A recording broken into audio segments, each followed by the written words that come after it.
मैं doctor JS. Randhawa, Jaipur से एक होम्योपैथ। सेरेब्रोस्पाइनल फ्लूइड जब अपने ब्रेन के अंदर रहता है तो वो एक निर्धारित मात्रा के अंदर ही रहता है और वो हमारे जो ब्रेन है उसको पोषण देता है और जो टॉक्सिन्स हैं उनको रिमूव करता है। पर किसी कारण से अगर वो बढ़ जाए, उसके कारण अगर प्रेशर बढ़ जाता है ब्रेन के अंदर, तो इसको हाइड्रोसिफिलिस कहते हैं। इसके अंदर ये ज़्यादातर कई बार बच्चों के अंदर भी होता है और इसके अंदर जो मुख्य लक्षण हैं वो सिर दर्द है, जी मचलना है, उल्टी करता है, वो दौरे पड़ते हैं, फिट्स पड़ते हैं। बच्चों के अंदर ये उसका जो सिर का आकार है वो बढ़ जाता है, उभरा हुआ लगता है। उचित पोषण ना मिलने के कारण या अनिद्रा के कारण या आंखें उसके अंदर की तरफ जो मुड़ जाती हैं उसके कारण भी कई बार ये प्रॉब्लम शुरू हो जाती है। और कई बार दस्त, कै, हैज़ा के कारण भी ये प्रॉब्लम शुरू होती हैं। इसके अंदर उसकी जो दृष्टि है वो धुंधली हो सकती है, उसको जो ध्यान केंद्रित करने की जो क्षमता है वो कमज़ोर हो जाती है, भ्रम की स्थिति में वो रहता है। बहुत बार जब कै, दस्त के बाद में या हैजे के टॉक्सिन्स के कारण जवान आदमियों की जगह अगर बच्चों के अंदर ये बीमारी हो मस्तिष्क के अंदर, तो सेरेब्रोस्पाइनल फ्लूइड कई बार बढ़ जाए, उसके कारण अगर हाइड्रोसिफिलिस हो जाए तो ये अवस्था कई बार बहुत ज़्यादा गंभीर रूप धारण कर लेती है। बहुत बार ऐसा भी देखने में आता है कि कै, दस्त तो कम हो जाते हैं और जो पित्त है या पखाना है या पेशाब है वो एकाएक अधिक उसके अंदर प्रॉब्लम शुरू हो जाती है, वो रुक जाता है। तो इस तरह के जो विकार लक्षण होते हैं उसके अंदर बच्चा बहुत ज़्यादा उत्तेजित हो जाता है, तड़फड़ाता है और शीघ्र ही उस भाव में चला जाता है या अर्ध अज्ञान अवस्था के अंदर चला जाता है। जीभ इसके अंदर पहले मैली होती है या थोड़ा बहुत बुखार रहता है। बगल की अपेक्षा कई बार रेक्टम के अंदर अगर थर्मामीटर लगाएं तो वहाँ पे थोड़ा सा टेम्परेचर मिलता है, लेकिन बॉडी उसकी कई बार इसमें ठंडी दिखती है। पानी पीना है की उसको इच्छा होती है, थोड़ा पानी पी सकता है। पेशाब पहले थोड़ा परिणाम के अंदर आता है। नाड़ी तेज हो सकती है, मोटी रहती है। क्रमशः जो जो बीमारी है बढ़ने के साथ साथ ही उसकी कमजोरी भी बढ़ जाती है, क्षीण होते जाती है, वाइटल फोर्स उसका कम होता जाता है। आंखों की ज्योति भी कई बार कमजोर हो जाती है, भ्रम की स्थिति में चला जाता है। माथे की आंखें हैं, माथे की जो हड्डी है वो बैठ जाती है, कोलैप्स कंडीशन के अंदर भी वो पहुंच जाता है। जीभ इसके अंदर बहुत सूख जाती है, नाड़ी का लोप हो सकता है। इस अवस्था के अंदर बुखार अगर आए तो वो अगर बुखार नहीं घटे तो भी ये बीमारी बढ़ती जाती है। बीमारी यदि हार्ड होती जाए और ज़्यादा गंभीर रूप धारण करती जाए तो 24 घंटे के अंदर भी कई बार रोगी की मृत्यु हो सकती है। और कई बार दस्त कै लगने के बाद में वो जो उसका छटपटाना है वो और आरंभ हो जाता है। इसके अंदर जो सेरिब्रोस्पाइनल फ्लूइड है वो उसका प्रेशर बहुत ज़्यादा बढ़ जाता है। इसके अलावा उसकी जो हाथ की उंगलियां हैं उसकी कई बार वो मुट्ठी भी बांध लेता है। शरीर के अंदर स्पाज्म आते हैं, अकड़न आती है। माथे के जो पीछे है की तरफ या टेढ़ा पड़ा रहता है, लंबा लंबे सांस लेता है, पेशाब बंद हो सकता है, तकिए पर लगातार माथा हिलाता है, कुछ देर चुपचाप पड़ा भी रहे और फिर एकाएक चिल्लाकर उठे, तो इसे हाइड्रोसिफिलिस की जो सिम्टम्स हैं उसके अंदर ये सारा प्रोड्यूस होता है। कभी कभी वो इस स्टेज के बाद में कंपोज स्टेज के अंदर भी चला जाता है। हाइड्रोसिफिलिस की जो मेडिसिन्स हैं, जो प्रथम अवस्था के अंदर, एक्यूट अवस्था के अंदर हम लोग एपिस देते हैं, जो 30-100 पोटेंसी के अंदर देते हैं। जब पहली अवस्था में नींद आती है पर वो सो नहीं सकता, छटपटाता रहता है, अज्ञान अवस्था के अंदर तकिए के अंदर सिर हिलाता रहता है, कुछ देर के लिए पेशाब उसे आता है या फिर वो बेहोश हो जाता है, चीख कर वो रो पड़ता है, उठ जाता है। ये हाइड्रोसिफिलिस की स्टेज की प्रथम अवस्था के अंदर ज़्यादातर होता है। इसके अंदर पसीना नहीं रहता, प्यास नहीं रहती, उसको छटपटाहट रहती है। कंपोज भाव में रहे तो एपिस कार्य करेगी। इसके अलावा इनोथेरा मेडिसिन है जो बहुत दिनों के बाद में अगर अतिसार रहे, उसके बाद में अगर ये हाइड्रोसिफिलिस की, या बच्चे को हैजे के बाद में अगर हाइड्रोसिफिलिस हो, तो ये जब सिम्टम्स प्रोड्यूस होते हैं तो इनोथेरा मेडिसिन कार्य करती है। इसके अंदर जो दस्त है, दूसरी दवाओं के ना घटने पर भी इसमें फिर वो फ़ायदा करती है।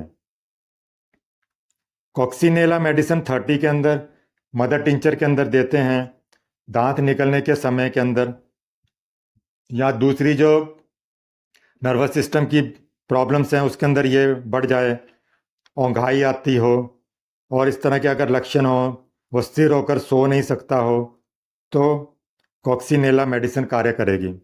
इसके अलावा सल्फर हाइड्रोसिफिलिस के अंदर बहुत अच्छा कार्य करती है।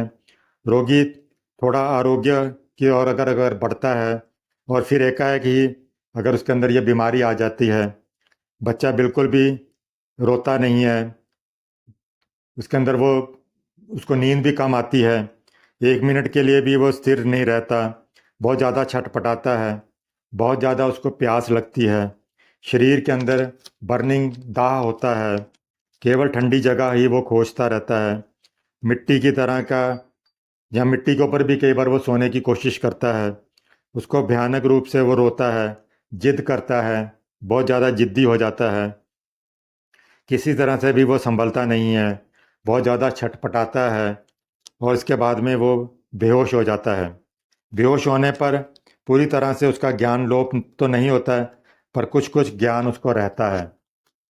सल्फर के अंदर जो बच्चा है कुछ देर के लिए बेहोश पड़ा रहता है, उसके बाद में उसकी जो बेहोशी है, बेचैनी है, वो थोड़ी और बढ़ जाती है।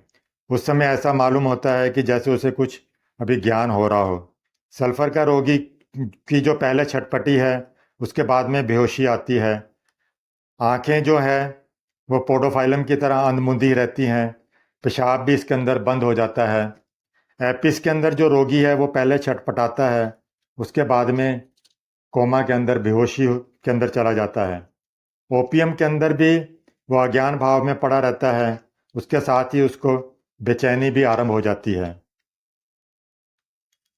सिप्रीपोडियम जो मेडिसिन है, साइप्रीपोडियम, ये बच्चे के दांत निकलने के समय में, दांत जहाँ आंतों के अंदर जब इन्फ्लेमेशन होती है उसकी वजह से अगर अकड़न हो रही है, या बहुत दिनों तक अगर उसे दस्त लगे रहे हों, हैजा की प्रॉब्लम हो, तो हाइड्रोसिफिलिस की जो अवस्था आती है उसके अंदर साइप्रीपोडियम मेडिसिन कार्य करती है।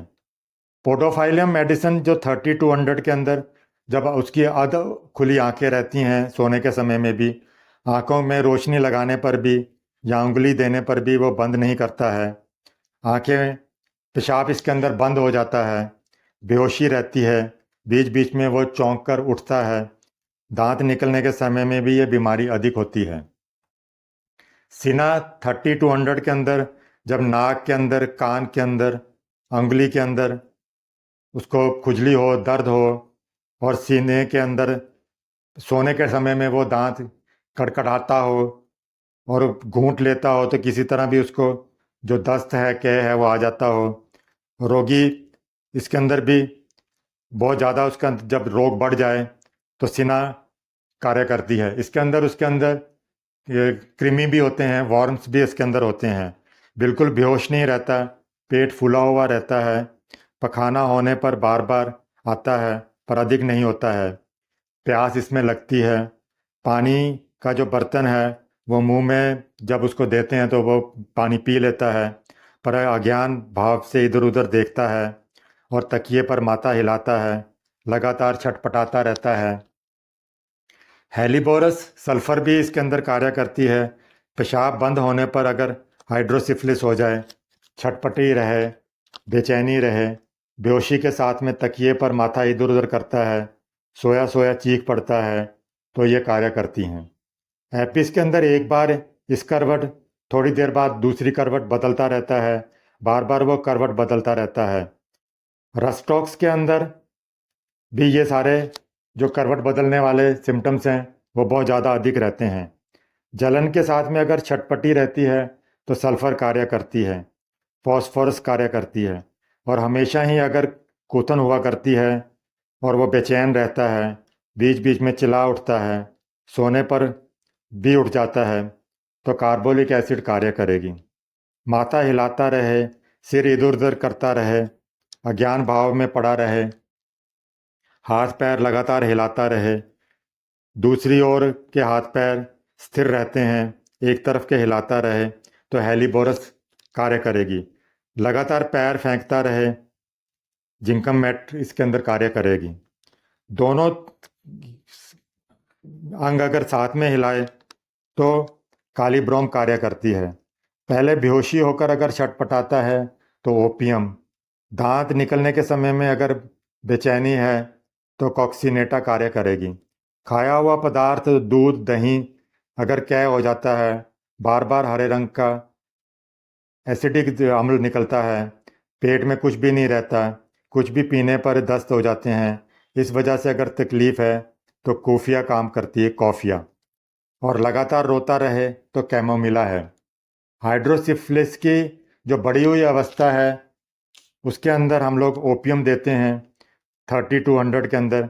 इसके अंदर बिल्कुल बेहोश सा शिव नेत्र की तरह वो पड़ा रहता है, गला गड़गड़ करता है, नाक बोलती है, आँखों की जो पलकें हैं वो गिरती नहीं हैं। हेलिबोरस 30-100 हाइड्रोसेफलिस की जो बढ़ी हुई अवस्था है उसके अंदर जब वो बिल्कुल बेहोश रहकर एक ओर के जो हाथ पैर हैं वो लगातार हिलाता है और दूसरी ओर के जो हाथ पैर हैं उसके अंदर पक्षाघात हो सकता है, वो स्थिर पड़े रह सकते हैं। मुंह भी इस तरह से हिलाता है मानो कुछ चबा रहा हो, तकिए पर माथा इधर उधर हिलाता रहता है, बहुत बार अज्ञान भाव में रहकर एकाएक चिल्ला उठता है, उसके बाद में फिर वो छटपटाता है। आँखें जो हैं पोडोफाइलम की तरह ही इसमें भी अर्ध खुली रहती हैं, आँखों की पुतलियाँ हैं ऊपर चढ़ जाती हैं, पखाना होने पर सफ़ेद आँव वाला पखाना होता है, प्यास इसके अंदर रहती है। और लेकिन जो मुंह के जब उसको पानी देते हैं तो कई बार वो मना भी कर देता है। दांत पर दांत दबाकर वो रहता है, आंखें घुमाता रहता है। कार्बोलिक एसिड इसके अंदर जो 30-100 पोटेंसी में देते हैं, जब दस्त बंद होने के विकार हों, रोगी लगातार कांखता है, गोंग्याता रहता है, छटपटाता रहता है, बीच बीच में चिल्लाकर रो उठता है, प्यास रहती है, पखाना होने पर गोंद की तरह का लसदार काले रंग का या चावल की मांड की तरह का पखाना आता है जो बहुत बदबूदार गंध लिए हुए होता है। इसकी जगह अगर एपिस के साथ में इसको हम लोग प्रभेद करते हैं तो एपिस में जो पखाने की बदबू नहीं रहती और रंग भी प्रायः पीला रहता है, और इसके अंदर जो बेचैनी है वो भी नहीं रहती, सोता रहता है, औंघाई का भाव तो रहता है लेकिन बीच बीच में वो चिल्ला भी पड़ता है। और एपिस के अंदर प्यास भी नहीं रहती, कै भी प्रायः बंद हो जाती है, किंतु जब होती है तो उसका रंग प्रायः हरा होता है या काला हो सकता है। पेशाब बंद हो सकता है और यदि पेशाब होता भी है तो उसका रंग भी कई बार काला हो जाता है। जिंकम मेटिलिकम 30-100 के अंदर जब कै दस्त के साथ में वो तकिए के ऊपर सिर इधर उधर करता है, हाइड्रोसिफिलिस के जो लक्षण हैं, पखाना है, पेशाब बंद है, पेशाब होने पर वो छटपटी रहती है, प्यास लगती है, समूचा बदन है उसका ठंडा रहता है, केवल जो उसकी पसलियां हैं, रिब्स हैं, वही गर्म महसूस होती हैं, हाथ पैर विशेषकर जो पैर है वो लगातार हिलाता रहता है, रह रहकर कांप उठता है, चिल्लाता है, नाक के भीतर उंगली देता है, टकटकी लगाकर एक तरफ देखता रहे, कभी कभी उसका पूरा शरीर कांपता है, तो जिंक मेटलिकम कार्य करेगी। जिंकम ब्रोम 30-100 के अंदर हाइड्रोसिफिलिस की जो स्टेज है उसके अंदर जब जिंकम मेटलिकम के जो मैंने अभी पहले बताया उसमें अगर फ़ायदा ना हो तो जिंकम ब्रोम कार्य करती है। दांत निकलने के समय बीमारी होने पर या हाइड्रोसिफिलिस के अंदर जब वो अज्ञान भाव में रहता है तो यह अधिक लाभदायक है। मोनोब्रोमाइड ऑफ कैम्फर जब कै दस्त लगने के बाद में मस्तिष्क के ऊपर जो इन्फ्लामेशन है, कोलैप्स कंडीशन के अंदर है, छटपटी रहती है, तो इसको हम लोग 3x 6x पोटेंसी के अंदर या उसकी 3x के अंदर अगर हम लेते हैं तो ये पाउडर के अंदर मिलती है 2 ग्रेन की मात्रा के अंदर, हर आधे घंटे के अंदर इसको दें तो ये लाभदायक है। इससे उसके जो अकड़न है, खींचन है, उसके अंदर भी आराम आता है। काली ब्रोम के अंदर 6 पोटेंसी के अंदर तब देते हैं जब कह दस्त तो बंद हो जाते हैं पर बहुत छटपटी रहती है, हाथ पैर ठंडे हैं, आँखों की जो पुतली है फैल जाती है, प्यास लगती है, लगातार उसको कह दस्त हैं, कह होकर या बार बार उसको अतिसार हो, उसके कारण अगर प्रॉब्लम आ रही है तो काली ब्रोम कार्य करेगी। व्रेटम विरिड 30 पोटेंसी के अंदर जब दस्त बंद रहते हैं लेकिन कह होता रहता है, उसके साथ ही उसे बहुत ज़्यादा बेचैनी है, प्यास लगती रहती है, जो रक्त संचय है वो बढ़ जाने के कारण उसे बेहोशी हो जाती है, अकड़न है, फिट्स पड़ते हैं, उसे ज्ञान नहीं रहता है, तो व्रेटम विरिड कार्य करेगी। हाइड्रोसिफिलिस की जो दूसरी अवस्था के अंदर जब कोमा है, अर्थात जब संपूर्ण अज्ञान अवस्था के अंदर वो चला जाए, तो एपोसाइनम मदर टिंचर 3x के अंदर भी यूज़ की जाती है। यह हाइड्रोसिफिलिस की जो अवस्था है उसके अंदर जो बेचैनी वगैरह है वो इसके अंदर फिर बिल्कुल नहीं रहती, क्योंकि वो कोमा के अंदर चला जाता है, संपूर्ण अज्ञान अवस्था में रहता है, अधीर हो जाता है, पेशाब इसमें बंद हो जाता है या बहुत थोड़े परिणाम में निकलता है, प्यास है, बीच बीच में दस्त भी होते रहते हैं। तो इसकी 5-10 बूंदें मदर टिंचर की थोड़े थोड़े समय के बाद में उसको दें तो ये कार्य करती है। In the late stage of hydrocephalus when there is a stupor and no cephalic cry with scanty urine thirst और इरिटेशन ऑफ स्टमक, तो एपोसाइनम मदर टिंचर कार्य करेगी। क्लोरेट हाइड्रेट जब मूर्छावस्था के अंदर कई घंटों के अंदर या कई दिनों से वो इस तरह से पड़ा रहे या तब ये कार्य करती है।